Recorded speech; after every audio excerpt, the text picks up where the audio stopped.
gonna do a little video. I woke up this morning thinking about reels and I had mentioned about tapping. So I'm gonna show you a correct way to tap, two different ways. One is through all the notes.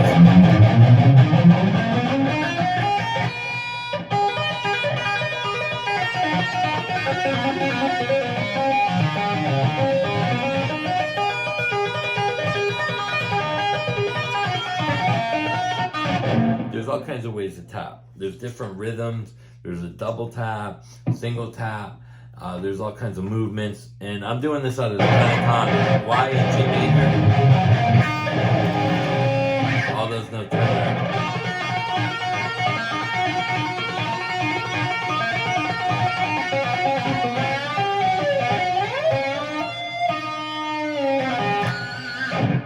That's the octave up here.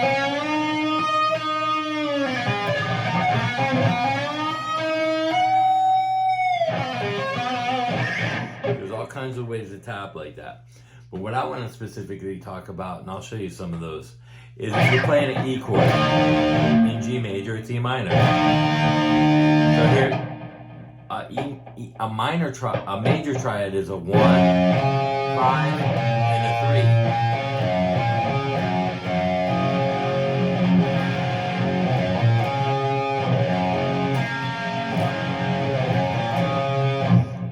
Triad, so E minor, you drop this finger down one, so it's a bigger stretch. You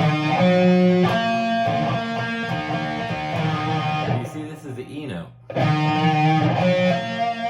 that's the 3 and the 5. So how do I get the E?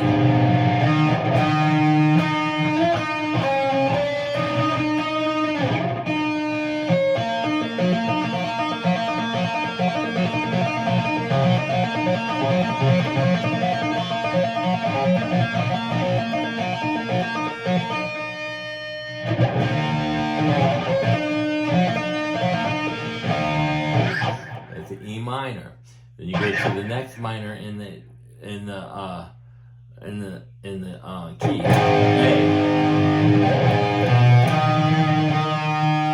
That's an A note. That's easy. Open is A.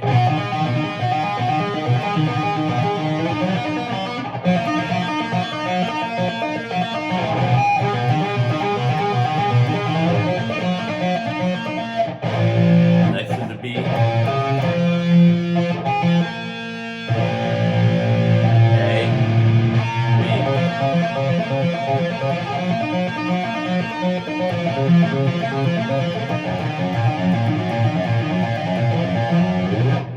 So you have all these notes that are 1, 3, 5, and you tap on the chord. So like a G major. E, F, F sharp, G.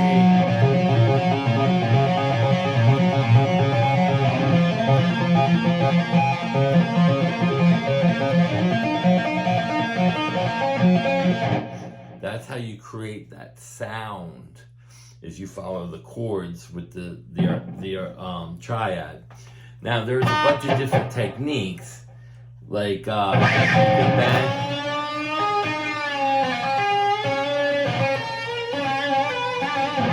or numbers.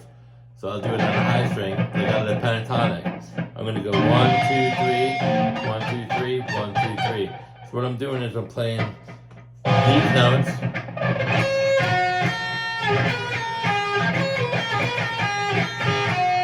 Going down in 3. The next note is here, down in, next note. So it goes like this.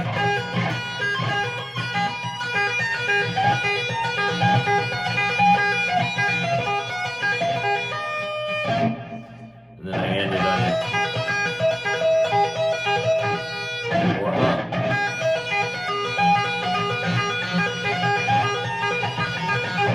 You can bend that way.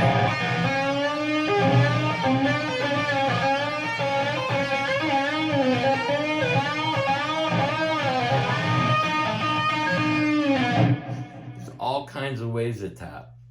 You can do it in 4. You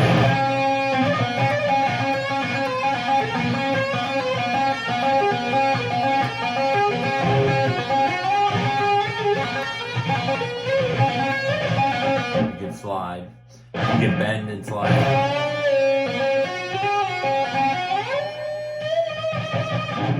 Use vibrato with the top finger. You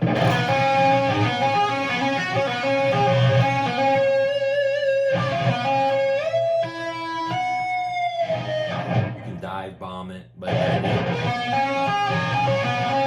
that's the octave. These two notes are the same.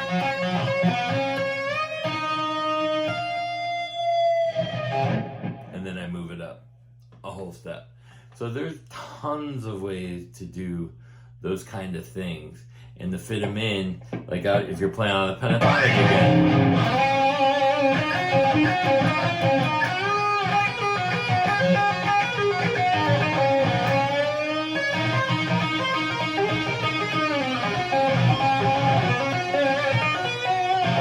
So that'll give you some ideas. Plus now you can mess around with the rhythm of it.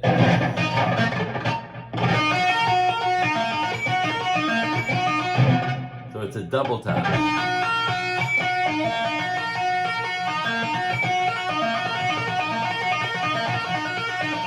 You can alter it. There's all kinds of numeric ways that you can do that. You can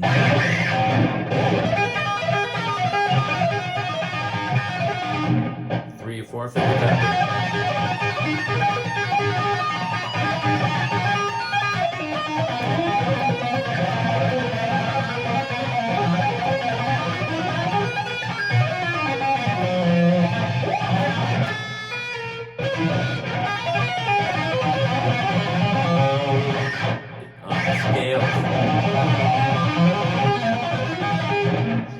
There's all kinds of ways that you could do that.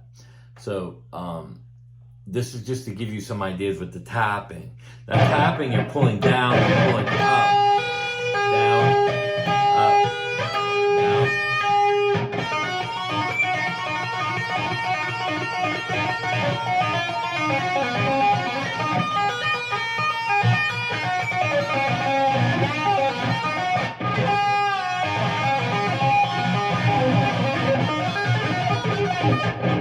Whatever you want to do. Harmonic tapping.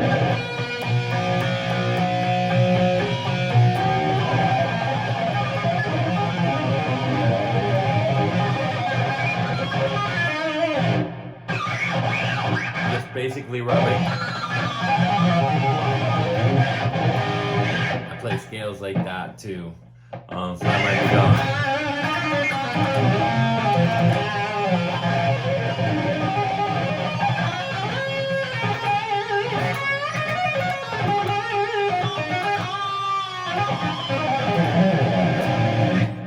Yeah, it's weird. I've never seen anyone play scales with that. I've seen Eddie and Vito.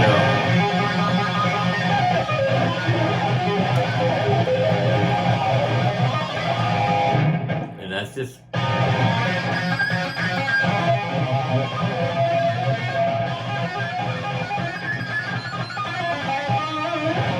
gotta get used to where your finger needs to be for the position of your fingers.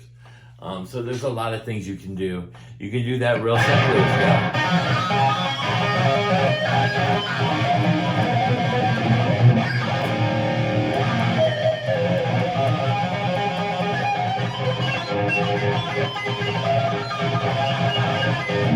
However you want to do it. These are just ideas that I do and techniques that I have used and the correct way to tap to find the chord, so that if you wanted to put a part with your chord,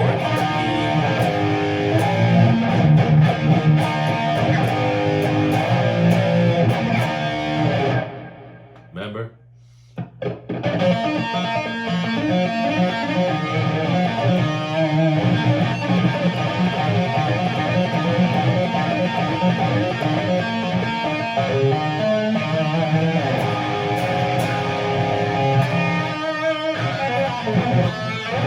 Anyway, you add those in with some of the licks that I was showing you, like basic pentatonic.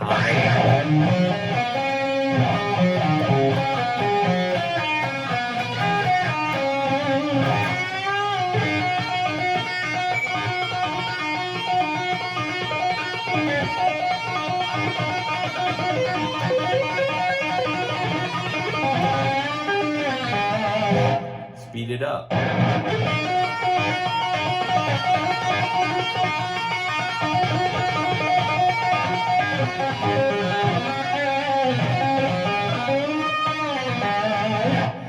There's all kinds of ways to do that kind of stuff. Again, Eddie Van Halen was my biggest inspiration for that. But once I saw people like Jeff Watson and Stanley Jordan doing all the multiple fingers, I realized that there are no limits to this. Even the tapping with the artificial.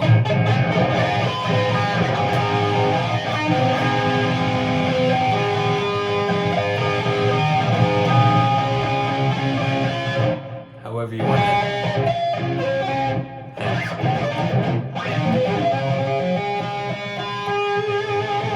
Mean Street. So I hope this gives you a lot more ideas into your basic playing with advanced techniques. And again, you can take these advanced techniques and make them, if you're not a great player yet, this is how you start out.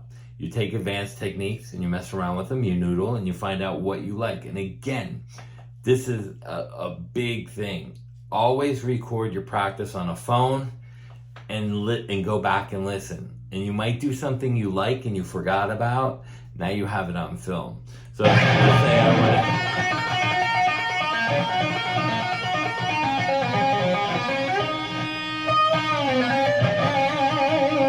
I don't like the end note, so I do it different.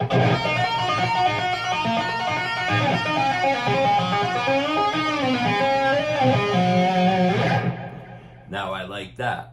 So you go back and you figure out what sounds really good, what didn't sound good, or if something didn't sound good, how you can improve it because you like the way it felt. So then you try to figure out what'll make it sound good technique-wise, or what you can do, maybe a different note, maybe a different string. Everything will work, but you got to figure out where the mistake lies and fix it. And the only way to do that is to go back and listen or see it. That's one of the main reasons why I tell you I'm not going to edit these channels. I could make, listen, I got pro cameras in here. I got 5K cameras. I can do this just like a recording studio through the board and go back, and I can make everything look and sound like I'm a guitar god. And I'm telling you guys now, Paul Gilbert makes mistakes. How you get better is by your mistakes, not by your successes. You learn what not to play so that you don't sound bad. That's the key to guitar playing. So if I'm playing something,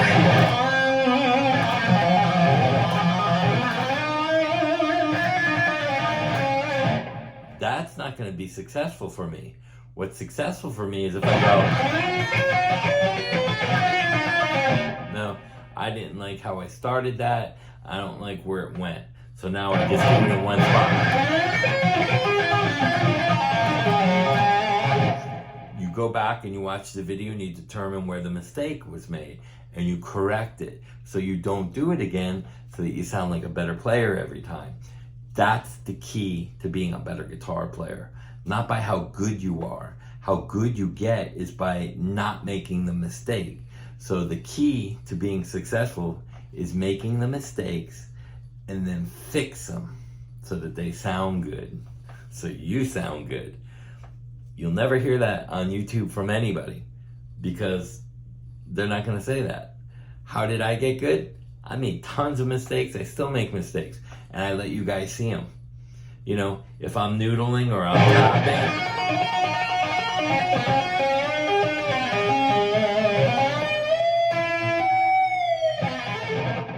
there's a mistake. I'm choked out.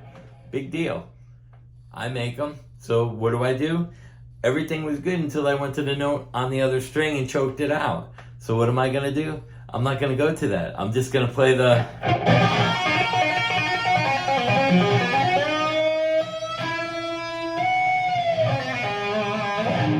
Now I'm not choking the note out. That's the key. That's the difference between a good guitar player and a bad guitar player. Watch your videos. Make your mistakes and correct them. Peace.